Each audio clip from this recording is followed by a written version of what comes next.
నా పేరు Suresh, Shri Jagadamba jewellers Medchal police station పక్కన. మా డాడీ ఈడ కూర్చుండే, నేను లోపల ఉండే.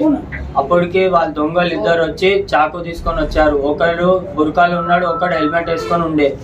బుర్కా ఆయన చాకు తీసి మా డాడీకి పొడిచిండు. తర్వాత మా డాడీ కంట్రోల్ చేయని బయటికి ఉరికితే వాళ్ళు ఉరికేసిరు. నేను కూడా బయటకు వచ్చేసిన. ఇంకా కుర్చీ బయట పడేస్తే ఆయనకు తాకింది. ఆయన కొంచెం కింద పడ్డారు. మళ్ళీ ఆయన బండి హెల్మెట్ అయినా బండి నడిపేసి వెళ్ళిపోయారు ఇద్దరు. ఎట్లా అన్నా పోలీసు వాళ్ళకి చెప్తున్నా, రిక్వెస్ట్ చేస్తున్నా, వాళ్ళని పట్టుకోవాలి.